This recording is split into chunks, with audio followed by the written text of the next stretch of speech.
Hey everyone, it's Antoinette, your host of Montalvo International Women in Life and Leadership. I am so excited because, yes, I preference every single one of the podcasts as being so excited, but I don't think the excitement will ever wear off because it's just been such an honor and a privilege to get a chance to highlight and talk to women of life and leadership literally all over the world. And I'm overjoyed to share the wisdom, the life, the insight, and just the heart of so many women who are managing this life and working to be great impacts in this world. And that's just the point of this podcast. And I'll keep driving that point home because I think it's so important. And it's just the basis behind what my will is, right? Where it's that mission for your will and my will to represent his will. So I'm so excited. Yes. That'll be my buzzword for 2021. Stay tuned. It's going to be a great episode.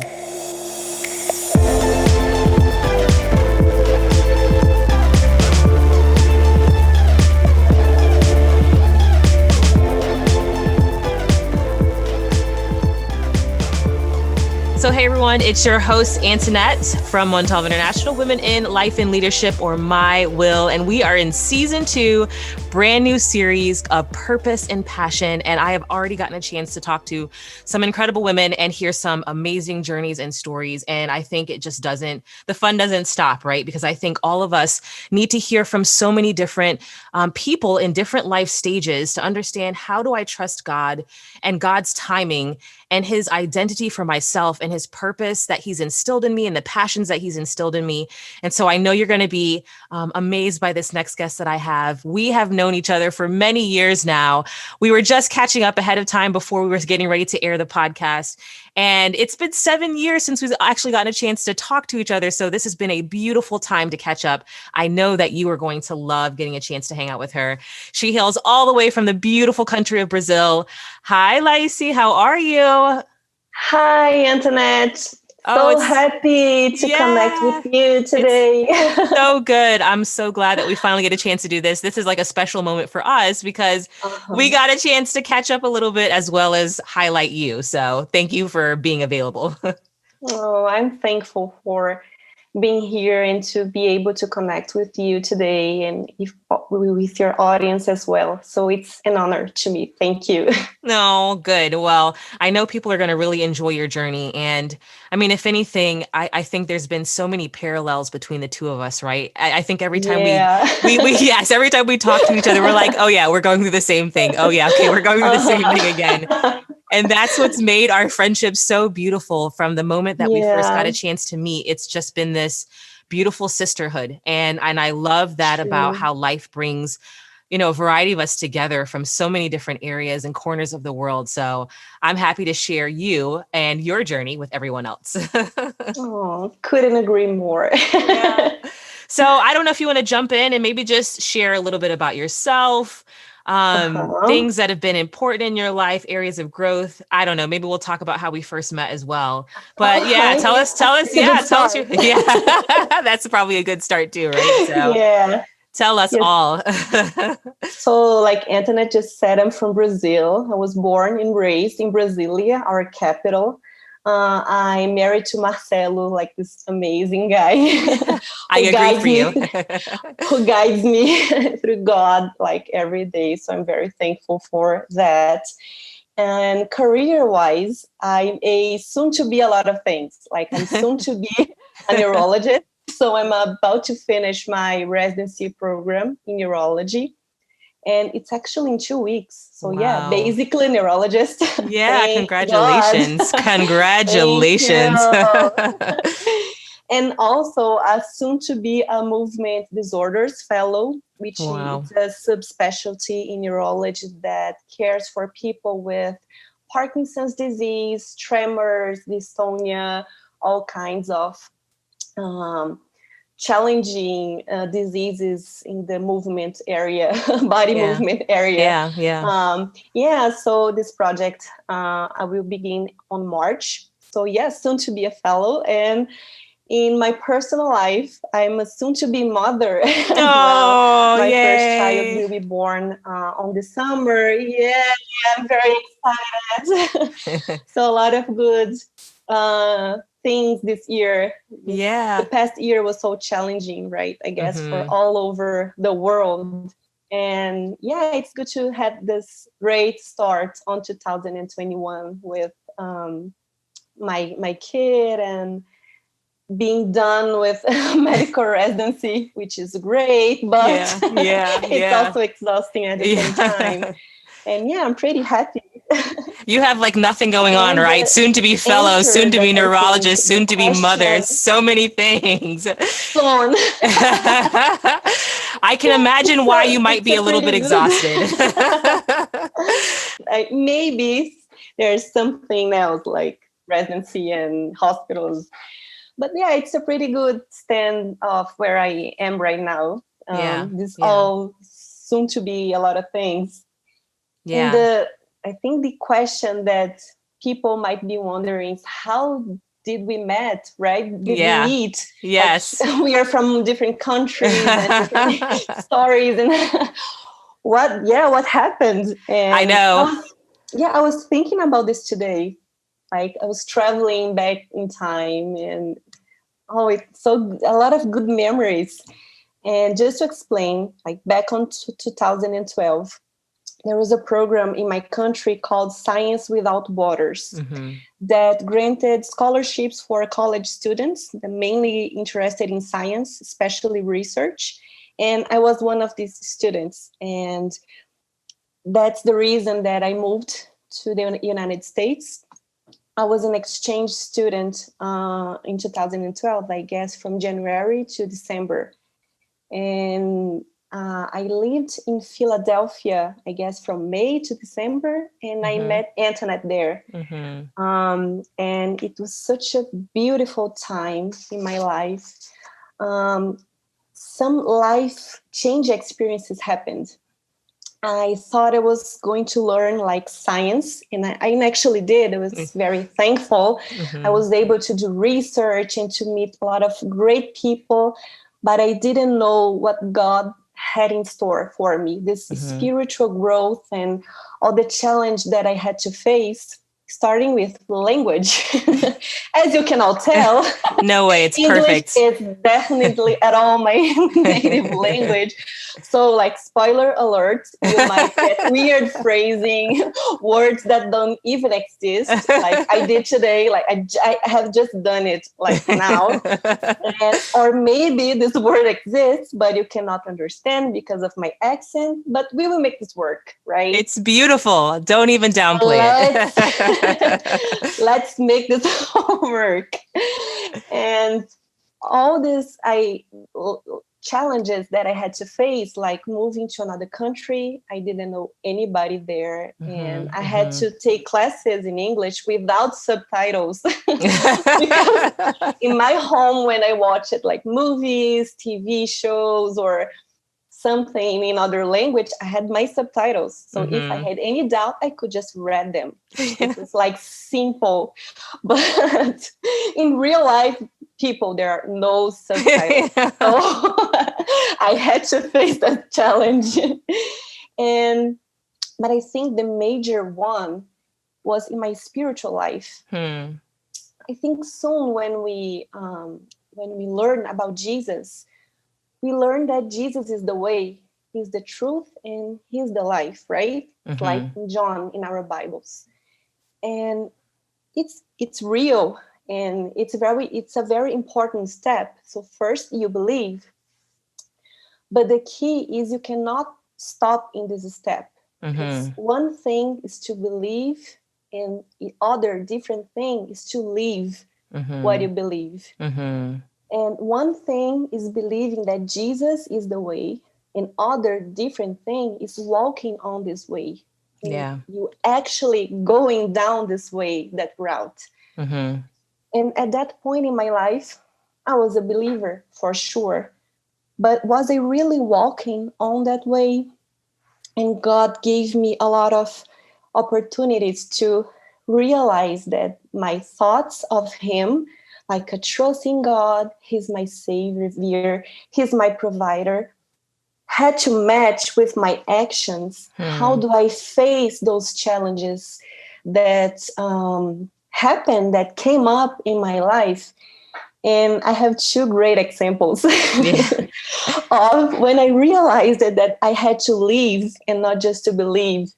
And the Yeah. first one, it's pretty funny. I think it was in the first couple of days that I landed in the United States. I first lived in Indianapolis, like Mm-hmm. for 2 months, I guess. And then I moved to Philadelphia. And when I got there, I found out that was going to happen a Bible study group at night. And I was really excited, like, yay, first day Bible study.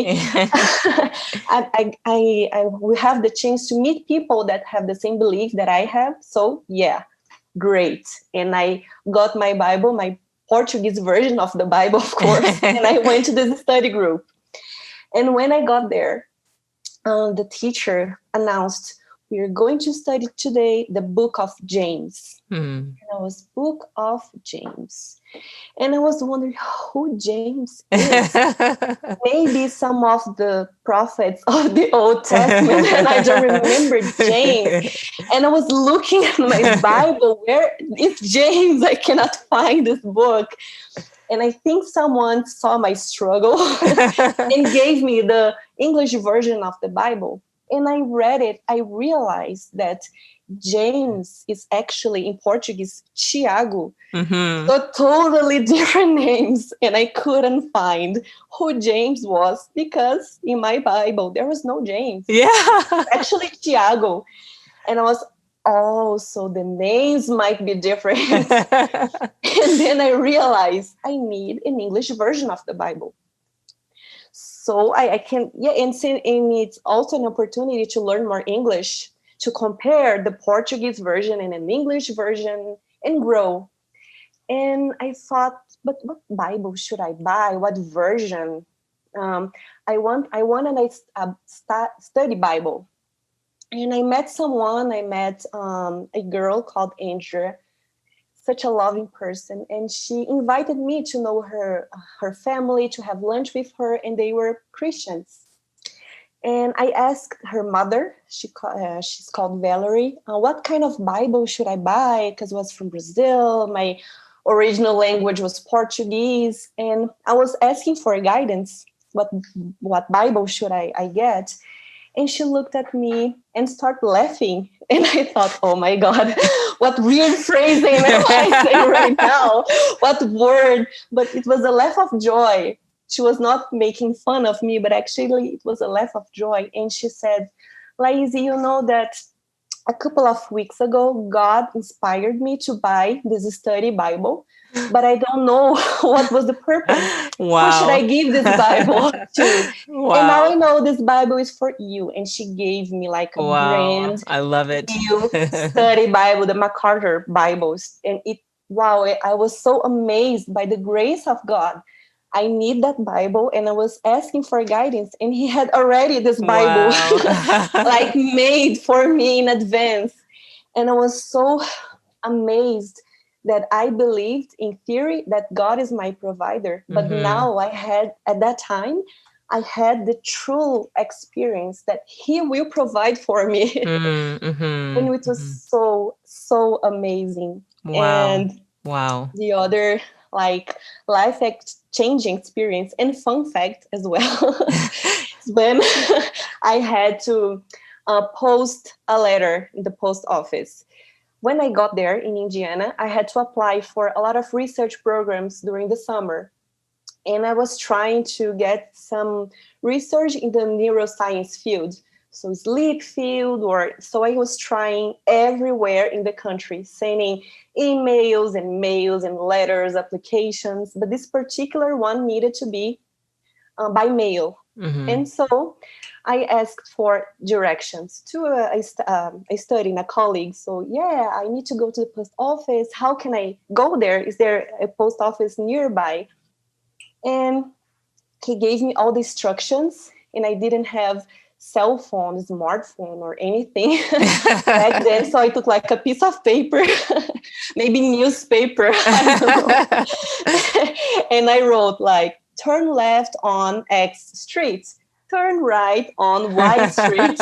And I like wrote literally like the name of every street and if it was either left or right.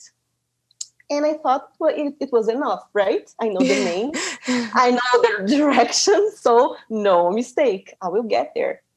And I asked, is it too far, right? Like it's a fair question. And he replied to me, no, it's pretty close. You'll get there soon. But the detail that I didn't realize is that it closed driving, like going by a car. And I was walking to the post office. But it didn't, but I didn't realize that small detail at that time. So I took my backpack, my mail, and let's go. Let's make it happen. And I walked and walked and walked. And I thought, something's not right because I couldn't find the street, the name of the streets. And it was cold. It was on January. So it was snowing in Indiana. And my Brazilian jackets were not enough. I was like freezing. And there's not a single soul in the streets, like no car, nobody. And I was really scared, like, where am I? What am I doing here? And I started to pray, like, God, please help me, guide me. And I kept walking, and I couldn't find anyone. And I was praying, God, please send someone, send a car, a truck, a bicycle, a motorcycle. And then nothing happened. And I said, okay, doesn't need to be like a motorcycle. Send me an angel, a sign in the sky, a lightning, butterfly, bird, and nothing. I was like completely alone with no cell phone and with no idea where I was. And I had no option. I had to keep moving, and I had a deadline to send that letters, that applications and stuff. And I decided, let's keep walking, right? I'll get somewhere. I don't know where, but I'll get somewhere. And then I found the name of the first street. It was, yay, let's keep moving. And then after, I don't know how much time, for me, like felt like hours. Yeah. But I believe it were not hours, but felt like a year walking. And I got to the post office. And I had to say that I was pretty disappointed with God. Like, I prayed. I really prayed, man. I really put my effort. It was not like, oh, God, if you want, no, please help me. I'm desperate. I would die. I'm going to freeze alone. I don't want to ask for help. I was like literally desperate because I was alone. Yeah. And I had only words of random streets and a piece of paper. I didn't know how to come back also. So I was desperate. But nothing happened. Nothing in my mind. And I was pretty sad and disappointed. And then I made like a great decision. I'm not going to walk back to the university.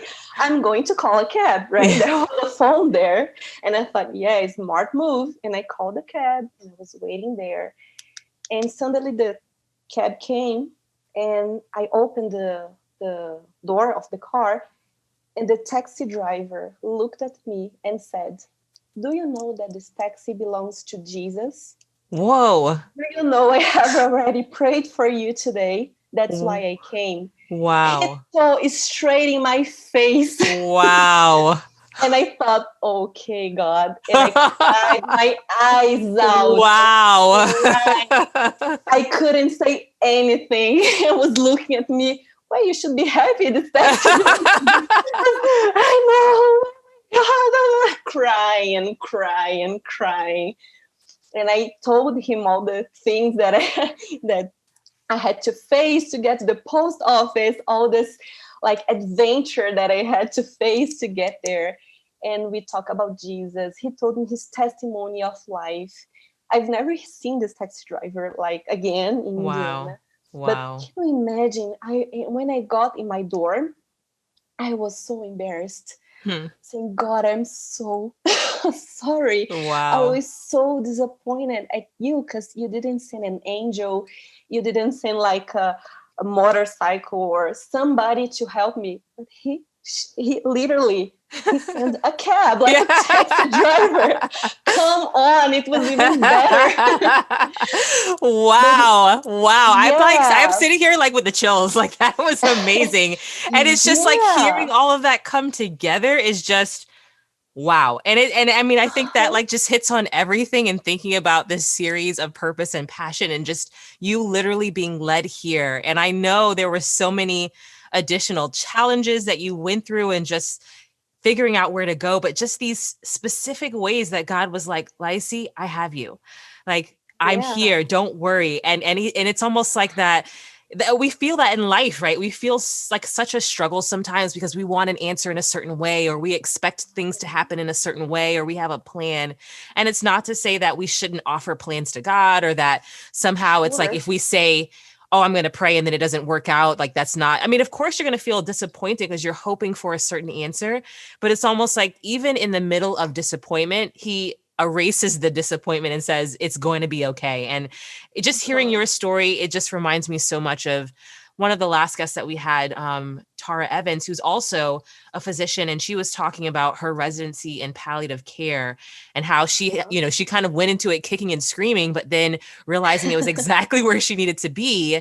And there were Yeah. so many things she had to wrestle with in the process. And so even just hearing your journey as well, you know, in this journey of neurosurgery and how even though it seemed like I'm struggling to figure out like where to find the book of James, which also in Spanish it's Santiago, you know, so whoever named Oh it God.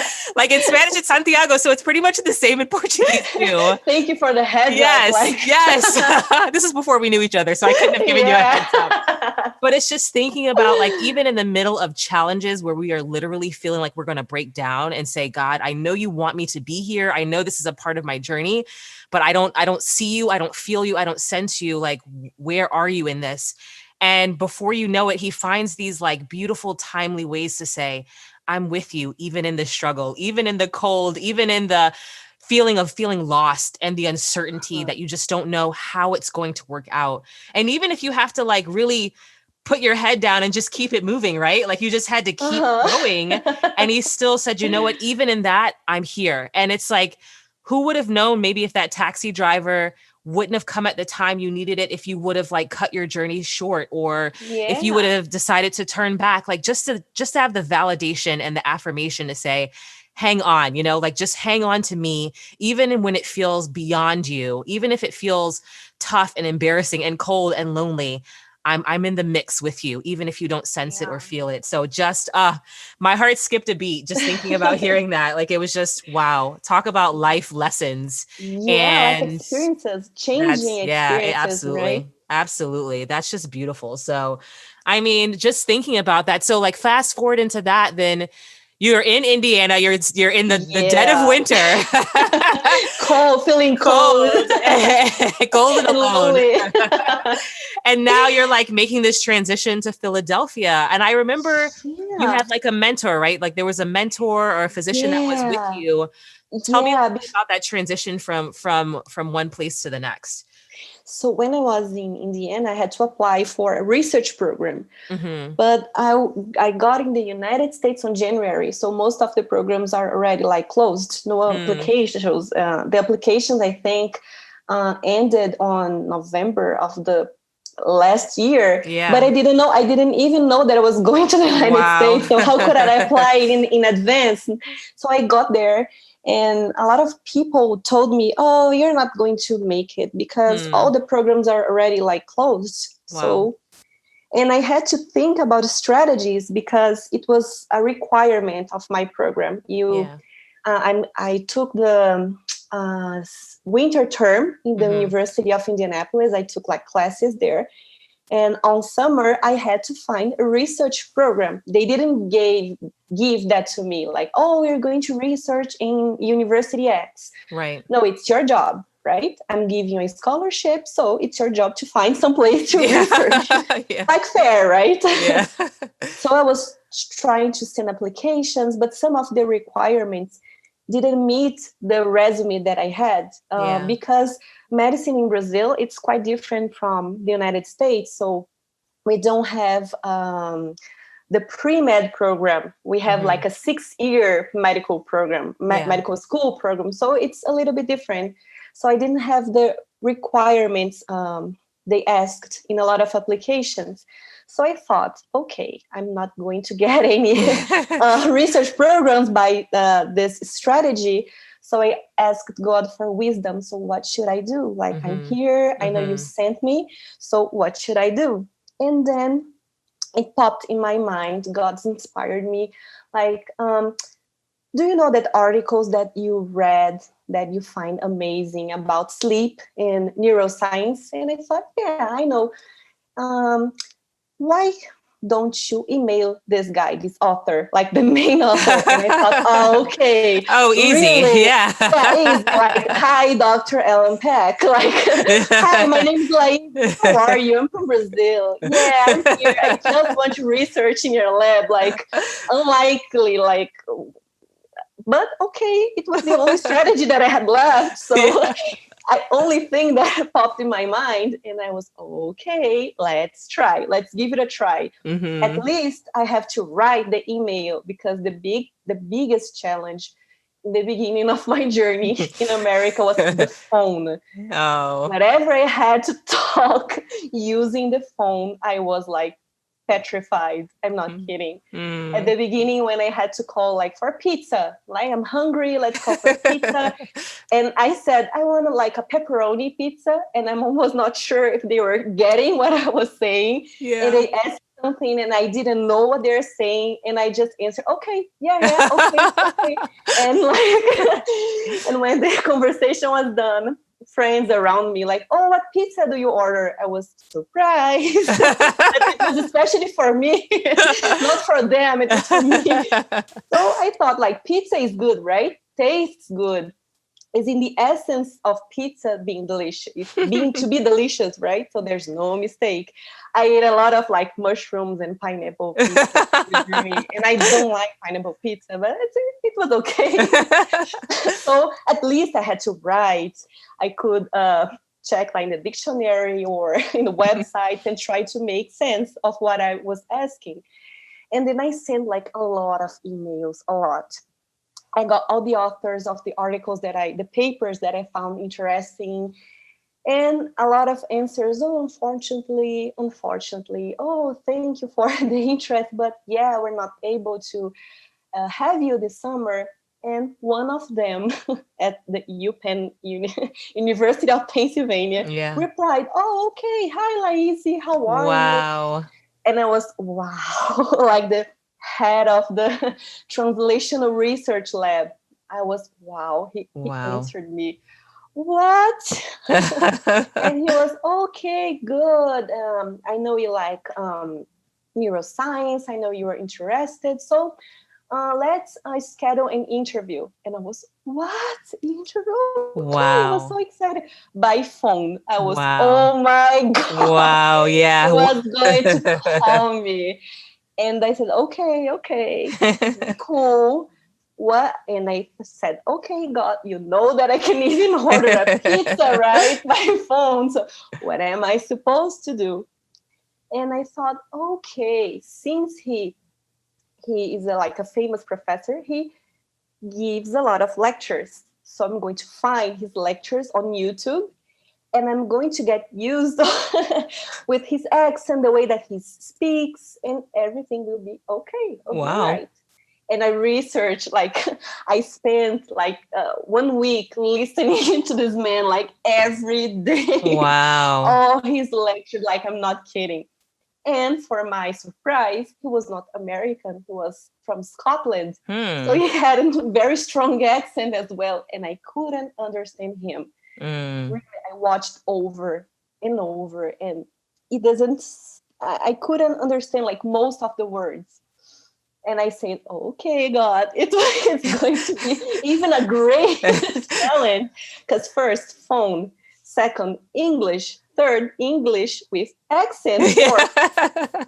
a Brazilian is trying to understand English with accent by the phone. So yeah, okay, calm down. Let's be cool.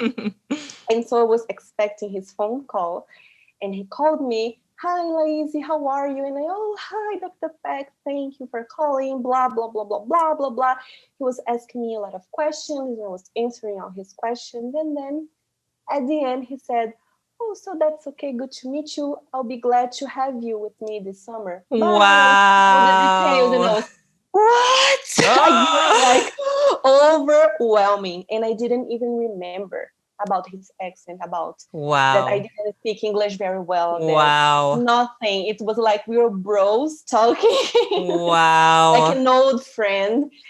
God made this miracle. And Wow. what is most interesting is when I actually met him in person, I couldn't understand him in the first few days.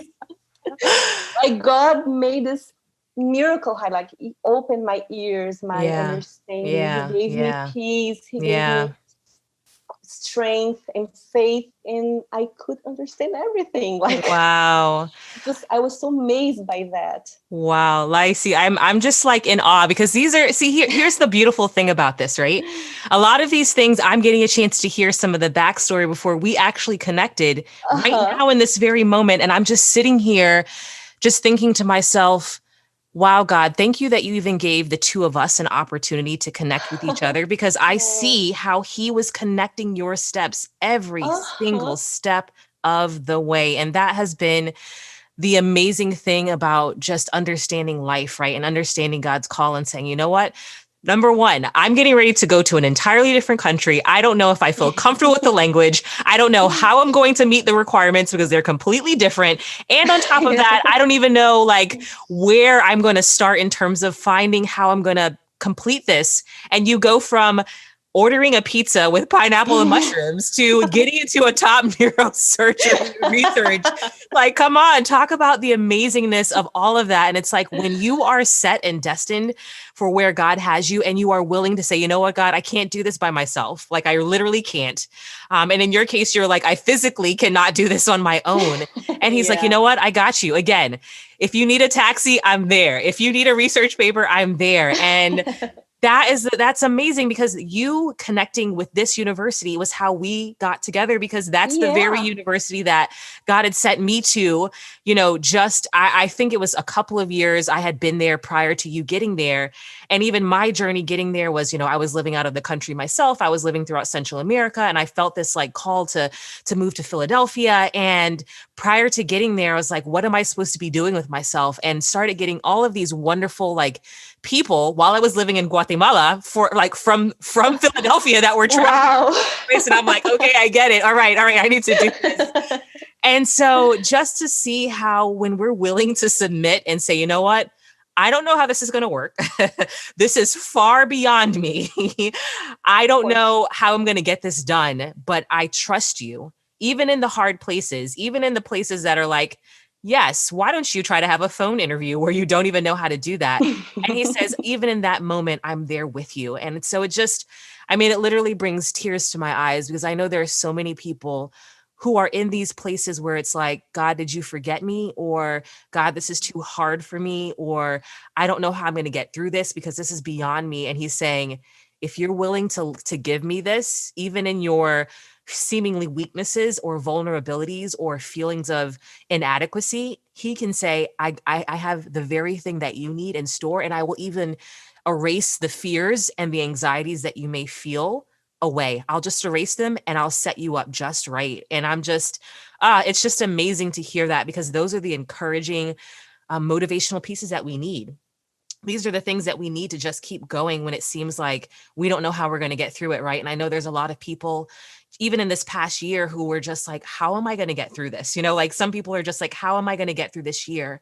And just seeing how God has even turned things around, even in the middle of a pandemic and the middle of so much Yeah. turmoil and stress that many have felt.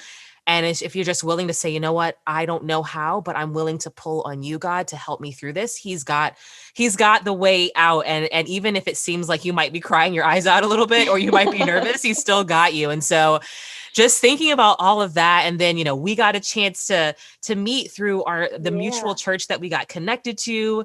And we were just fast friends because it was one of those things is that our pastors at the time were just like, I think the two of you should meet, because I was always about like, Yeah. I want to meet anyone and everyone global, and like anyone who remotely speaks something that might resemble Spanish in some kind of way, even though Portuguese and Spanish like have kind of a little bit of overlap, but not enough to like understand everything. Sure. And we just connected. Like it was one of those things is that you would have never thought that we had met for the first time when we did. It was just one Yeah. of those connection moments. And again, I think it speaks volumes to who you are and how you are led by God. But I think it was just one of those pieces that he's saying, I have even the friendships that you need and the relations to the relationships that you need covered, and I'll bring you every step of the way. And I mean, I remember so many moments of us laughing and just enjoying Uh-huh. time together and praying together, and even right before, which I want to, this is the next part I want to hear, just in even terms of right before I was getting married, and I just we were both praying about for each of our individual selves, like, God, who do you Yeah. have set for us in terms of our lives and our marriage and all these different kinds of things. We didn't know what was going to happen. And anyway, tell the rest of your journey. Tell the rest of your journey. Yeah. So we had this in common, right? We Yeah. were wondering, well, I don't know if God has marriage for me, Mm-hmm, for my mm-hmm, life, because mm-hmm, I don't know anyone. And mm-hmm. yeah, we work in hospitals, we go like a lot of different places, we meet a lot of different people. But I think I was like very career focused, Mm-hmm. and I thought that God only had being a physician for me, like medicine and neurology and science. And I think I thought about that because I didn't know how um, women could balance between being like a physician and a mother and a Mm-hmm. wife, and Mm-hmm. being competent in your work, in your job, and research. And it was not very clear for me. So the amazing and wise conclusion was I can only be one of those things, Yeah. right? I cannot be like both or all these things. So of course the logic conclusion is God has medicine for me and being a physician, and that's it. And that is enough, right? I Yeah. was okay, that is cool, that is enough. And I remember one day we were walking Mm-hmm. and talking about it, and we shared that our prayers, and I told you that I didn't want this feeling to bother me anymore. Yeah. To should I get married? Will I get married? And I specifically prayed for God, saying, God, I don't know what you have for me, but I Mm-hmm. surrender it all for in Yeah. your feet. Like it's my life is yours. You have complete control of my life. So if you have someone for me, okay, thank you, I'll be happy. But if you don't, that's also okay, because I know you are guiding my life. You are my Yeah. God, and you will fill my heart with joy regardless of marriage, Yeah. children, Yeah. being a physician, because Yeah. you are enough. God is enough. You totally stole And my prayer because I prayed the same prayer. yeah, and we were like amazed. Wow, we did the same prayer. Wow, amazing, right? We And were then it doing got the same thing. yeah, and we didn't know. Like we Mm-mm. shared at that point, we found Yeah. out that we were like praying the exact same prayer. And I know that a short time, I think in weeks, you and Louise started Mm-hmm. to date, Mm-hmm. and I come back to my country, to Brazil. And my husband Marcelo, I've known him since we were like 15 years old. Like he was a friend, and we had so much in common. We laughed, we talked like hours on the phone, and I understood him because it was in Portuguese. And we shared a lot of life-changing moments. He helped me whenever I needed, and I helped him. So we found each other in a different timing in our life, when we were teenagers, and then he got in law school, and I got in medical school, and then he moved to other city in Brazil. We were not in in contact anymore. And then he came back and we were like talking, being friends. But when I came back, I think God gave me a different perspective of him, because I only saw him as a friend before. And when I got here, I think God healed me of this idea that I could only be one thing, that he only got something for me. And I opened my heart. And I remember it was so unexpected. The day I got his call, I came back to Brazil, and I didn't have his phone anymore. Yeah. And he wanted to talk to me. We had a mutual friend, and then he called this mutual friend to have my phone number, and this mutual friend gave my phone number to him, and he called me. And I was like, wow, you called me. Hi. Yeah, let's talk. And we instantly connected. Like, we were praying. I was afraid, like, God, do you really have a marriage for me? Are you sure? Because I like this guy. So please, I need to be sure. And I told him, let's pray. Let's not rush. Let's wait. And he was praying. And at some point, like 4 months later, I was afraid, like, am I pleasing God? Is this right? And then like 4 months later, he asked me, Laise, can I ask you something? I said, like, sure. You have been praying for 4 months, right? And I say, yeah, for 4 months. What about you? Oh, me too. Wow, that's great. Okay. And he asked me, what answer are you specifically waiting from God? What sign did you ask from God? Like, what are you waiting specifically? And I told him, that's a good question. I don't know if I specified some kind of sign, like when I was praying, when I was lost back in Indiana, like send a pigeon as a bird, something, ray of sunshine, motorcycle. I didn't specify anything. I'm waiting to some kind of signal. And he asked me, don't you think that us being like friends, and I have been in love with you like for like, I don't know, 10 years from now, don't you think that it might be a sign? Like, we know each other for 15 years and now we're back together. And I think, yeah, it could be. Right. Like, isn't this enough signal sign from you? Like, we're praying. It wasn't a taxi cab. It wasn't a taxi cab. That's what you needed, right? Exactly. And I thought, oh, it makes sense. That's right. No red flags. We love each other. And I thought, yeah, maybe you have a point. And then he, in the same day, asked me, you will be my girlfriend. I said, oh, yes, I'm going to be your girlfriend. Will you marry me? And I said, yeah, for sure. We have decided, right? I think we know each other for like 15 years. I know who you are. You know who I am. And like 7 months later, we got married. Oh, I love it. And I love it. Such a blessing in my life. Like we for really God. have lived such similar lives, and that's the amazing thing. It's just there are so many of these wonderful women that God has blessed me with as friends that we have all gone through these exact same thoughts, and it's just amazing. I'm like, is it just that we're all the same, or are we all like struggling in the same way?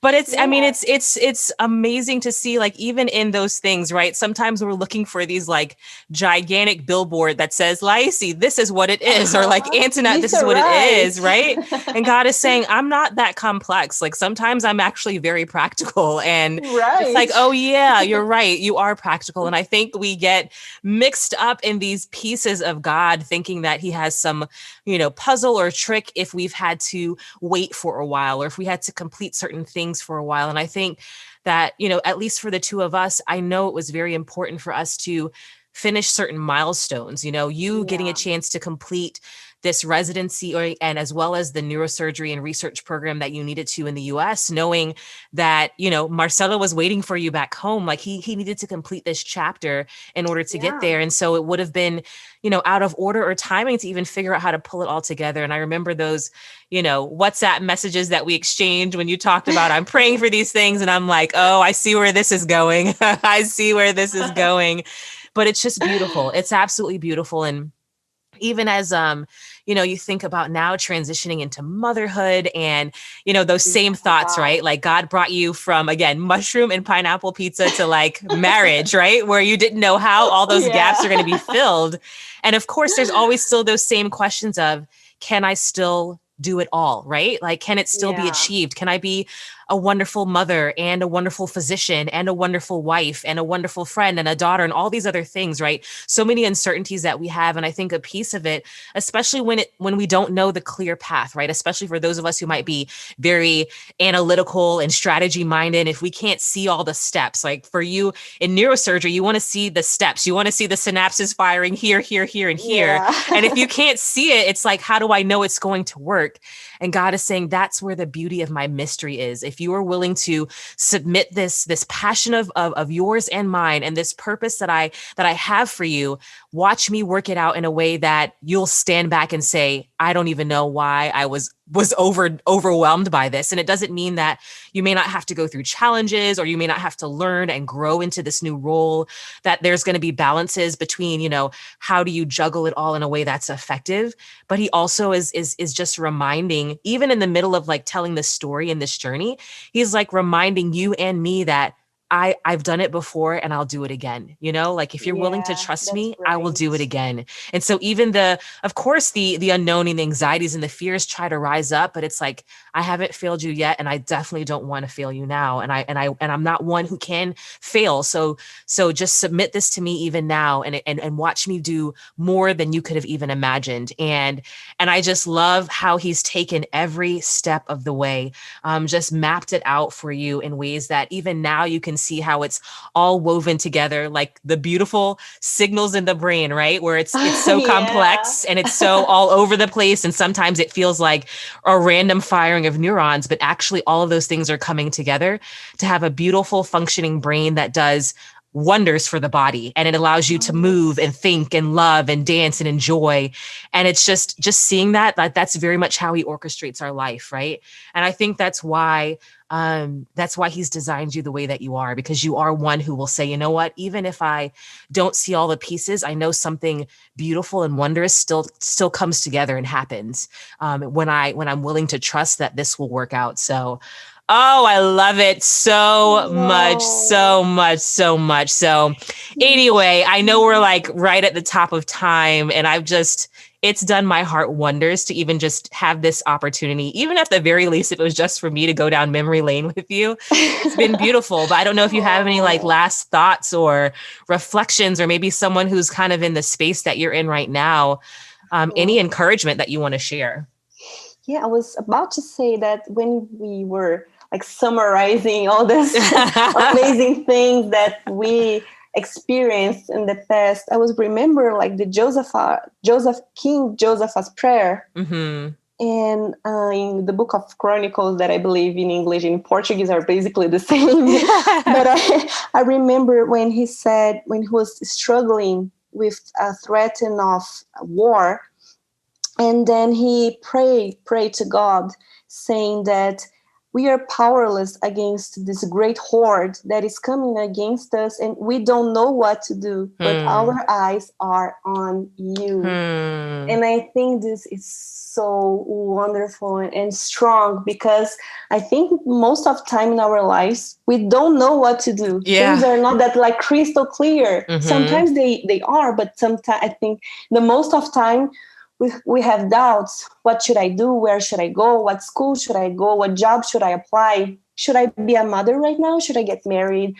And we have a lot of doubts, but I think the key is our eyes should be on the Lord. We have to walk on the way and trust that He is enough. And that's it. And keep moving. Don't give up. Don't give second thoughts. Because when your eyes are on Him, you keep moving. You're not distracted by sounds, lights, birds, or anything else that is going on. You're just focusing on his grace, Yeah. his amazing, loving grace. Yeah. And I think that that's key. That basically summarizes all Yeah. our struggles and our fears and our challenges. Keep your eyes on him. And this is the key for winning, for life, for victory, right? In Christ. So yeah, that's, I think, the main message That's good. went in That my was mind. perfect. Yeah. And I hope you hold on to that every step of the way as you continue to finish up all the soon to be's, the soon to be neurosurgeon and the soon to be all these things that are coming to a completion in this time and coming to a fullness. And I know that he's set you up well, and I'm just excited to celebrate you every step of the way. So thank you, Laise, for sharing this time. Thank you for being such a wonderful guest, and just being able to share your heart, because I know there are going to be many that are going to be touched by this process. So anyway, folks, that's all the time that we have. You have just heard from the beautiful Laise. I hope that you've been inspired and motivated just by this conversation. And even in those intricate places where you are trying to figure out what is the next step, how do I make sure that I'm on the right path? How do I bring it all together? And just know that even in those moments where it says, I don't know what to do, that you're willing to say, you know what, God, but I know you are. And so I submit these things and I'm willing to trust you in it if you're willing to guide me. And I know hands down he is. So another episode of Montalvo International, Women in Life and Leadership. I'm your host, Antoinette Montalvo. It's been a pleasure to journey this series of purpose and passion with you. And I know that you're going to continue to be inspired, because guess what? I'm totally being inspired as well. So stay well, stay strong, and know that everything's going to come together for your good. All right, all, take care.